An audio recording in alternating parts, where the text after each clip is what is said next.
After Bao's disappearing act last summer, things had improved between her and her mom.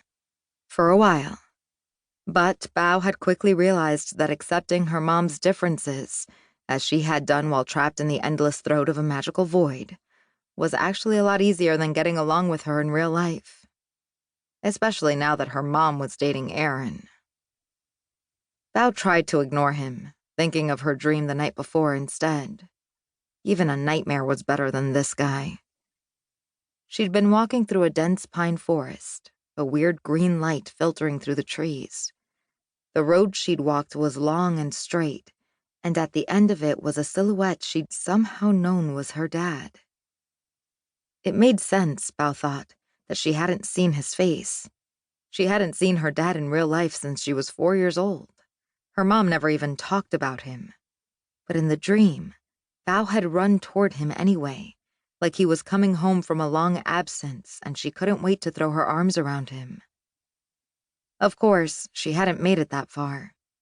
Just before she'd gotten close enough, the ground had opened at her feet. A massive crack in the earth took Pao with it as it gave way, leaving her father shouting from the cliff above.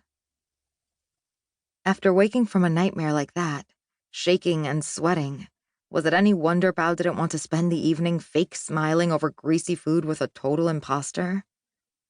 Across from her, Mom and Aaron chewed in silence, exchanging an awkward look between them.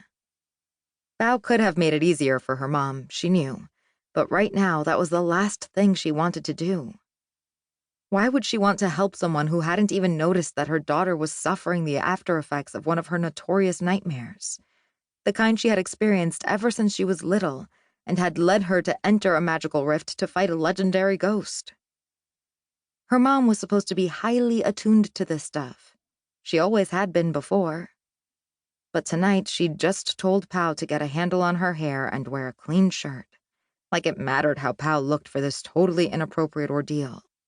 Mom had met Aaron, a firefighter, at the bar where she worked, and within 6 weeks had decided he was meet the kid material. But impulsive choices were kind of the norm for Maria Santiago. Even Bruto, the chupacabra puppy, had given them an "isn't this too soon" look as they'd left the apartment tonight. For about a month, Mom and Aaron had lied about him coming over to fix the TV, or drop off a book, or look for a stray neighborhood dog, Bao's personal favorite excuse. Last week, her mom had finally come clean, and now they all had to play nice. At first, Bao had been offended by the lying. She was almost 13. She could handle the truth. But an hour into forced bonding, she found herself wishing Aaron really was just the guy redoing the shower grout. The boys in the arcade were fully enthralled by Ghost Hunter 3 at this point. The screen showed one of those cheesy paranormal activity videos, all shaky camera and blown-out colors and vague pixelated shapes.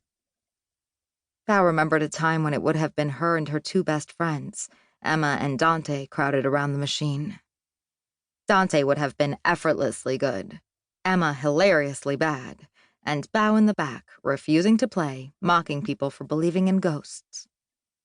But she'd barely spoken to Emma in 2 months, and Bao and Dante were pretending things were normal between them. But then why had she told her mom that he was too busy to tag along tonight when he really wasn't?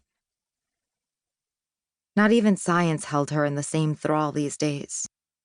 Her microscope lay unused on the dusty top shelf of her closet, and she hadn't bothered entering the fall science fair at school. Everything had changed, and Bao didn't know how to change it back.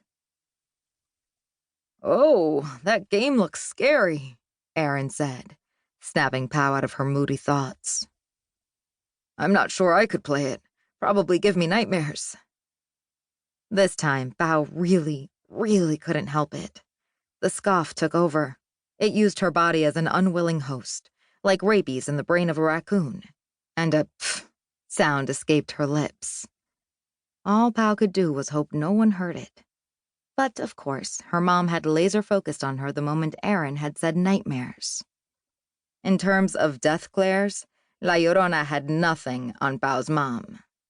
She smiled at Bao, a kind of snarly smile, all her teeth showing. "Don't screw this up or I'll take away that..."